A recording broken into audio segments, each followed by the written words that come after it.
तो नमस्कार दोस्तों, कैसे हैं आप लोग। मैं हूं आपका दोस्त भरत और लेकर आ चुका हूं एक और शानदार सेशन। तो चलिए शुरू करते हैं करंट अफेयर्स के इस सिलसिले को और करते हैं 3 अप्रैल के कुछ करंट अफेयर्स की बात। चलते हैं प्रश्न नंबर 1 पर, देखते हैं।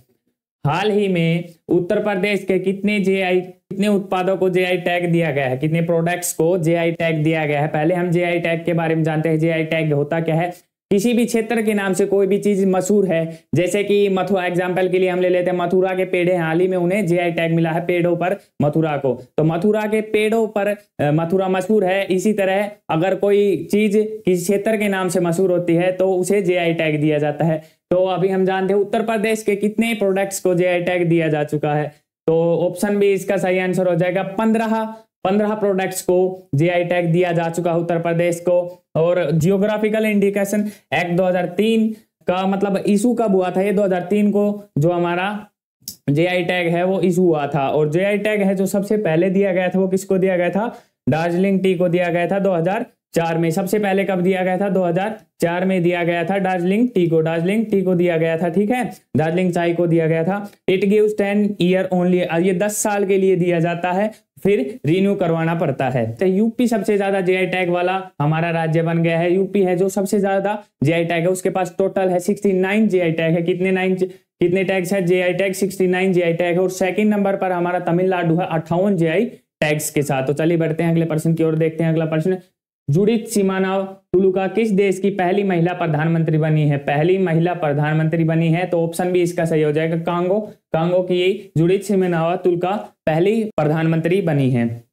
उनकी नियुक्ति राष्ट्रीय फेलिक्स त्शेद्गी द्वारा की गई है। उन्हें किसी ने नियुक्त किया है?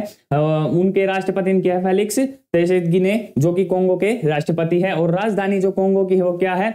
किनशासा है। और मुद्रा है जो कोंगो में कौन सी जारी की जाती है? हम देखते हैं कांगोलेंसिस फ्रैंक है जो कांगो की करेंसी है। और जो इसकी राजधानी है वो कौन सी है? किनशासा है इसकी राजधानी है। तो चलिए बढ़ते हैं अगले प्रश्न की ओर, देखते हैं। ENB life time achievement award 2023 से किसे सम्मानित किया गया है? ENB life time achievement award 2023 से हमें हाल ही में जो सम्मानित किया गया है वो किसे किया गया है? विनीत जैन को। ऑप्शन ए इसका सही आंसर हो जाएगा। विनीत जैन को ये अवार्ड से सम्मानित किया गया है, ENM life time achievement award 2023 से।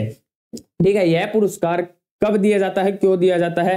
तो ये भारतीय टेलीविजन समाचार परिदृश्य में उनके अतुलनीय योगदान के लिए उन्हें दिया गया है। भारतीय जो टेलीविजन समाचार परिदृश्य में उनके अतुल्य योगदान, मतलब कि एक अच्छा योगदान उनका रहा है इस फील्ड में, तो इसलिए उनको यह दिया गया है। तो इंपॉर्टेंट क्वेश्चन यहाँ से बन सकता है। तो देखते हैं अगले प्रश्न। चौथा है हमारा अभ्यास गगन शक्ति 2024। सबसे बड़ा ये अभियान है जो आर्मी का है, सबसे बड़ा अभियान है जो कहाँ है, जो ऑन किया गया है, ये किस राज्य में आयोजित किया गया है? तो ऑप्शन सी इसका सही आंसर हो जाएगा। राजस्थान में ये आयोजित किया गया है। सबसे बड़ा ये अभियान है 2024 गगन शक्ति 2024। तो इस 10 दिवसीय अभियान में कितने दिन तक चलेगा? ये 10 डेज तक ये चलेगा, 10 डेज तक। और कुल इसमें 10,000 जो वायुसेना कर्मी है वो इसमें भाग लेंगे। ठीक है, तो भारतीय वायुसेना की स्थापना हम जाने, स्थापना कब हुई थी इसकी? 8 अक्टूबर 1932 में। तो इंपॉर्टेंट यहाँ से क्वेश्चन बन सकता है कि भारतीय वायुसेना की स्थापना कब हुई थी? 8 अक्टूबर 1932 में। और कुल कितने दिनों तक चलेगा? ये 10 दिनों तक चलेगा, 10 दिनों तक ये कुल चलेगा। और कितने वायुसेना कर्मी इसमें भाग ले रहे हैं? कुल 10,000 वायुसेना कर्मी इसमें भाग ले रहे हैं भारतीय गगन शक्ति 2024 अभियान में। तो बढ़ते हैं अगले प्रश्न। अगला प्रश्न है हमारा 5वां, यह है 56वीं राष्ट्रीय खो खो चैंपियनशिप 2024 में महिला एवं पुरुष वर्ग खिताब किसने जीता है? जो 56वीं राष्ट्रीय खो खो चैंपियनशिप है, इंपोर्टेंट क्वेश्चन बन सकता है यहाँ से कि कहाँ आयोजित किया गया है और किसने खिताब जीता है वर्ग में, महिला और पुरुष वर्ग में किसने खिताब जीता है, किस राज्य के ने? तो ऑप्शन ए इसका सही हो जाएगा। महाराष्ट्र राज्य के महिला एवं पुरुष वर्ग का खिताब जीता है उन्होंने। 56वीं राष्ट्रीय खो खो चैंपियनशिप का कौन सी है? 56वीं राष्ट्रीय खो खो चैंपियनशिप का जीता है। तो इंडियन खो खो फेडरेशन है, इसकी स्टैब्लिश कब हुआ था? स्टैब्लिश हुआ था 1952 में। इंपॉर्टेंट क्वेश्चन है।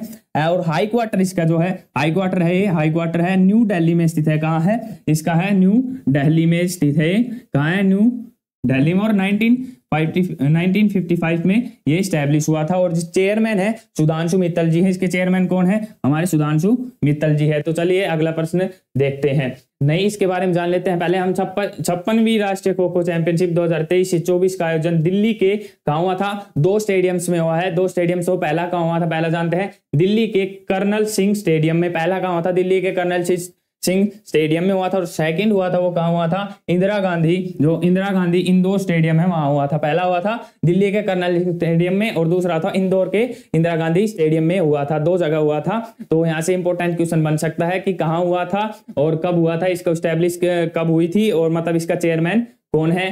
तो बढ़ते हैं, अगला प्रश्न देखते हैं। अगला प्रश्न नंबर 6 है, विश्व ऑटिज्म जागरूकता दिवस किस दिन मनाया जाता है? जो विश्व ऑटिज्म जागरूकता दिवस है वो बनाया जाता है, ऑप्शन बी इसका सही आंसर हो जाएगा, 2 अप्रैल। 2 अप्रैल को ये बनाया जाता है। पहला विश्व ऑटिज्म दिवस है वो कब बनाया गया था? दिवस 2 अप्रैल को बनाया गया था। वर्ष था 2008। 2 अप्रैल 2008 को ये सबसे पहले बनाया गया था। और विश्व ऑटिज्म जागरूकता दिवस 2024 का विषय क्या है? विषय जानते हैं, इसका विषय क्या है कि क्यों चलाया जाता है, किस लिए चलाया जाता है? तो ऑटिज्म की आवाजों को सशक्त बनाने के लिए किया जाता है। ऑटिज्म की जो आवाजें हैं उनको सशक्त बनाने के लिए शुरू किया जाता है। और सबसे पहले कब बनाया गया था? 2 अप्रैल 2008 को। 2 अप्रैल 2008 को बनाया गया था ये सबसे पहले, सॉरी। और चलिए देखते हैं अगला प्रश्न। और 7 है हमारा, वित्तीय वर्ष 2023 से 24 में भारत का कुल रक्षा निर्यात कितना रहा है? तो इंपॉर्टेंट क्वेश्चन है ये, बहुत पूछा जा सकता है कि 2023 से 24 भारत का कुल रक्षा निर्यात कितना रहा है। तो जान ले कि इस ऑप्शन सी इसका सही आंसर हो जाएगा, 21,083 करोड़ इसका कुल रहा है। और जो 21,083 इसका कुल रहा है, और मतलब पिछले साल से इसमें कितने इंक्रीमेंट आया है? जिसमें आया है 35.5% इंक्रीमेंट आया है। तो पिछले साल में और इनके साल में अगर हम कंपेयर करें तो 35.5% इसमें इंक्रीमेंट आया है। और लास्ट ईयर इंक्रीमेंट ये दिखा रखा है, देखो 35.5% इसमें दिखा रखा है। तो रक्षा निर्यात 21,083 करोड़ रुपए लगभग, अगर हम डॉलर्स में बात करें 2.63 अरब डॉलर तक पहुंच गया है। और पिछले साल का जो वित्तीय निर्यात था वो हम जानते हैं वो कितना था? पिछले साल का जो वित्तीय निर्यात था वो था 15,920 करोड़ रुपए था। कितना था पिछले साल का? 15,920 करोड़ है। और अब की साल का कितना है? अब की साल का हमारा 21,083 करोड़ है अब की साल का। और अगर हम कंपैरिजन करें तो कितना है? 35.5% इंक्रीमेंट आया है। बढ़ते हैं अगले प्रश्न की ओर, देखते हैं। प्रश्न नंबर 8 है, प्रसिद्ध भोजनशाला और कमल मौला मस्जिद परिसर किस राज्य में स्थित है? इन दोनों में जो हमारे भोजनशाला है वो हिंदुओं की है और जो हमारा कमल मौला मस्जिद है वो मुसलमानों की। तो इन दोनों में टकराव होता रहता है और टकराव होने की वजह से कई बार ये न्यूज में आती रहती है। तो ये ट्रेंडिंग टॉपिक्स में बनी रहती है दोनों चीज। तो ये कहाँ स्थित है दोनों? ऑप्शन बी इसका सही हो जाएगा, मध्य प्रदेश में स्थित है। और भोजनशाला एएसआई द्वारा संरक्षित है। किसके द्वारा? एएसआई द्वारा संरक्षित है। और 11वीं सदी की स्मारक है जो हमारी ये है। दोनों भोजनशाला और कमल मौला मस्जिद है, ये दोनों कौन सी 11वीं सदी की हमारी का स्मारक है और एएसआई द्वारा ये संचालित की जाती है, संरक्षित की जाती है। मध्य प्रदेश का धार जिला में है। कहाँ पर है? मध्य प्रदेश के कौन सी जिले में है? धार जिले में है। पूछा जा सकता है कि कहाँ स्थित है? मध्य प्रदेश के धार जिले में स्थित है। और किसके द्वारा संरक्षित की जाती है? एएसआई द्वारा की जाती है। और 11वीं सदी की हमारी स्मारक है। ठीक है, तो बढ़ते हैं अगले प्रश्न। अगला प्रश्न देखते हैं। 9वां प्रश्न हमारा, भारत का पहला tie service common defence station किस स्थान पर बनाया जा रहा है? जो हम जानते हैं पहले टाई सर्विस कॉमन डिफेंस जानते हैं क्या होता है? जो हमारी तीनों सेनाएं हैं, थल सेना, वायुसेना और जल सेना, ठीक है, अगर ये तीनों कंबाइन कर दिया, अगर कोई इशू हो जाता है, कोई घपला हो जाता है, तो तीनों एक जगह का इनको कंबाइन कर दिया गया है, तो एक जगह से तीनों रिएक्ट कर सकती हैं। तो इसीलिए मतलब ये तीनों को एक करके बनाया गया है। क्या बनाया गया है? Tie service common defence. तो ये कहाँ का बनाया गया है? हाल ही में ऑप्शन है इसका सही हो जाएगा, मुंबई में बनाया गया है। आपको समझ में आ गया टाई सर्विस कॉमन डिफेंस होता क्या है? ठीक है, तो उद्देश्य इसका क्या है? टाई सर्विस कॉमन डिफेंस का उद्देश्य है तीनों सेवाओं के बीच समन्वय और एकता को बढ़ावा देना। जो इसका टाई सेवा से हमारे जो टाई सेवा है, टाई सेवा सर्विस कॉमन डिफेंस, इसका क्या है? समन्वय और एकता। जो हमारी तीनों सेना है, जल सेना, थल सेना और वायुसेना, इनको बीच में जो एकता बढ़ाना, कॉम्बिनेशन बढ़ाना, ये इसका मुख्य उद्देश्य है। अगला प्रश्न देखते हैं।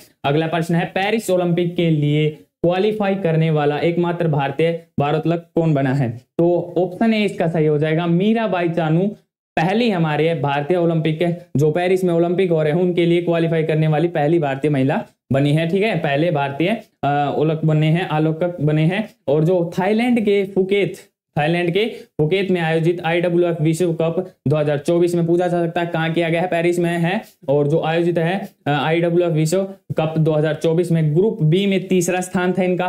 कहाँ पर थे, जब थाईलैंड में हुआ था तो इनका जो हमारे मीराबाई चानू जी है उनका थर्ड स्थान था। और जो अब जो पेरिस में हो रहा है उसके लिए कोटा सुरक्षित हो गया है। कोटा सुरक्षित कब होता है, तो जब कोटा सुरक्षित करने के लिए पहले होता है हमारा वर्ल्ड वेट लिफ्टिंग चैंपियनशिप होती है और वर्ल्ड कप भी शुरू किया जाता है। तो इन दोनों में भाग लेकर अगर कोई मतलब पोजीशन आती है, फर्स्ट आते हैं, तो जब हमारा कोटा सुरक्षित हो जाता है। तो पहले हम मीराबाई चानू है, मीराबाई चानू ने पेरिस ओलंपिक में पहली भारतीय बन गई है, ठीक है। और थाईलैंड में ये तीसरा स्थान था इनका, और जो पेरिस में है अब की बार इनका कोटा सुरक्षित हो गया है। तो अगर आपको वीडियो अच्छी लगी हो तो इसे ज्यादा से ज्यादा शेयर करना, चैनल को सब्सक्राइब करना ताकि हमारे अपडेट्स आप तक जल्द से जल्द पहुंचते रहे। मिलते हैं किसी नेक्स्ट इंटरेस्टिंग वीडियो में, तब तक के लिए जय हिंद।